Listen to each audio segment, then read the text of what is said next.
Hello, I am here to tell you about an amazing book that I really love, and I think you'll love it too. It's called Sosu's Call, and it is based on a true story from Ghana in Africa. Now you can see on the cover that Sosu has a drum and he's sitting down, but what you may not know is that Sosu's legs don't work. So this is a story about a boy and how he feels about his disability, and then a big thing happens in their village. Now, I'm not going to read you the whole story because I'm hoping you either get the book or you borrow it from your library system. But it is, let me read you the exact thing. It is the 1999 first prize winner of the UNESCO Children and Youth Literature in Service of Tolerance. So I'll put that right there for you. And I can see why, because it really talks about how, well, here's my takeaways from the book. First takeaway, anyone can be a hero. Everyone can make a difference in their community.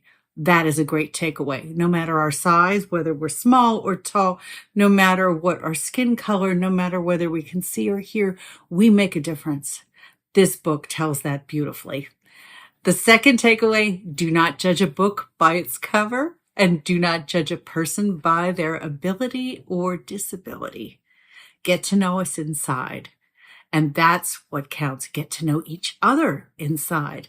And that's how you can judge a book or understand a person.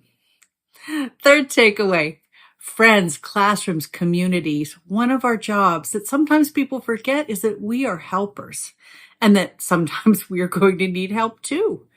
So in this book, it talks about how different people like his mother and his father and his sister and other people in the community are helpers, even though he can't walk around like other children, how other people help him live his best life.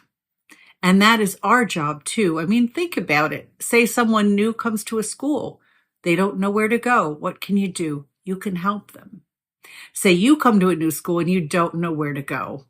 The people there should help you. So it kind of highlights this sense that we need to remember that no matter how different we may look, or no matter how new someone is, or whatever, we're still here as a community, and our job is to be helpers and to never forget that. And if you don't, if you don't forget that, and if you act on it, wonderful things will happen to you. Fourth takeaway from this book, drums are very cool. The drum plays a very, very important role in Sosu's Call.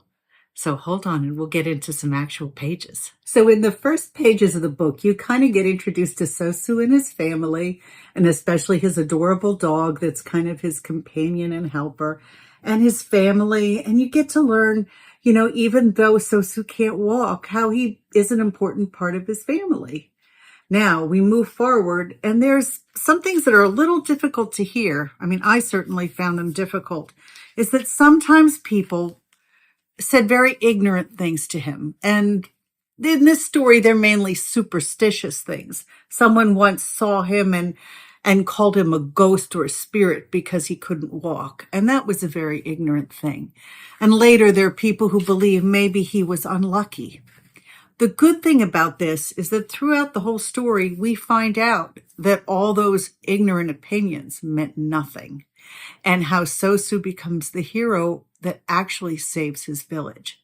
So in a way, it's good to hear these things so we can understand that sometimes the things people tell us are very dumb and they're not founded in fact or reason. And although they're hard to hear, we need to rise above them. And we also need to teach people so they never say those things again. Later in the book, there is an incredible storm. In Sosu's home, most of the people are out, either the children at school, the men and the women are in the fields. They don't realize that something terrible is happening. Sosu knows, you can see that his little dog here also knows something is going on. Now, since everyone is away, what is he going to do? And he thinks about it. Well, what can a boy whose legs don't work do? Guess what? You probably guessed. He thought, he reached deep in his heart and soul, and the answer was he wanted to find the chief's drum. That was a very smart idea. So what he does is this incredible thing. He and his dog both go to the chief's house to find the chief's drum. Now that's a very, very tough act, but I'm kind of glad the puppy was with him. The dog helps him tip the drum down, and I bet you're guessing what happened next. He used the drum to literally call the entire village. And I will read you this one part because it's really good. The drum was heard by those at the farthest end of the lagoon working in the fields. They said, "Drumming is coming from our village. There must be trouble there. Let's go." The neighboring village also heard the drum. They too said, "There's drumming from that village on the sandbar. They must be in trouble. Let's go." So through the wind and the rain, they all came rushing to Sosu's village.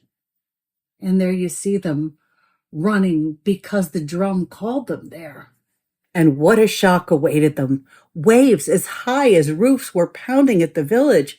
Some houses were so flooded, it took a number of strong men to reach them. They worked hard, moved from house to house, searching for those who might be trapped. "We were just in time, thanks to the drummer," someone said. "But who was that drummer?" someone asked. I know you know who that drummer was. Suddenly, one of the men shouted, "The boy who can't walk and his dog." Their house was empty except for the chickens in the rafters. The anxious man soon found them, thanks to Fusa's sharp ears and short, excited barks, the brave drummer and his friend. "Well done, well done." Sosu was soon riding on strong shoulders and Fusa leaping up in the air to reach him. Oh, and I love this part. So when everyone was saved, who do you think comes? The newspaper reporters, the television cameras, and they all want to hear the story of this brave boy and his companion dog. And of course, something wonderful happens. Can you guess? So here is the ending. Then there was the big day in the village square. There was much singing, drumming, and dancing. It stopped only when the chief stood up and spoke. "People of this good village, we are all here today because of one brave little man and his dog." Before he knew what was happening, Sosu was being carried right across the square as the people cheered. It was like a dream. With strong arms finally lowering him down, it was not onto the hard, dusty ground. He was gently placed into a gleaming new wheelchair. Now he too goes to school, proudly pushed in his wheelchair by the other children of the village. He is just one of the boys in the small village, somewhere between the sea and the lagoon. So that is how Sosu's drum call saved an entire village. I think you're going to love this book, and I just wanted to share it because it's about music, but it's about our hearts and souls. It's about ourselves, no matter our ability, and it's about learning to be a community member and a helper. So check it out. If you can't buy it, your library probably has it, and I hope you enjoyed this great story of a boy, his courage, and how that courage changed the world around him.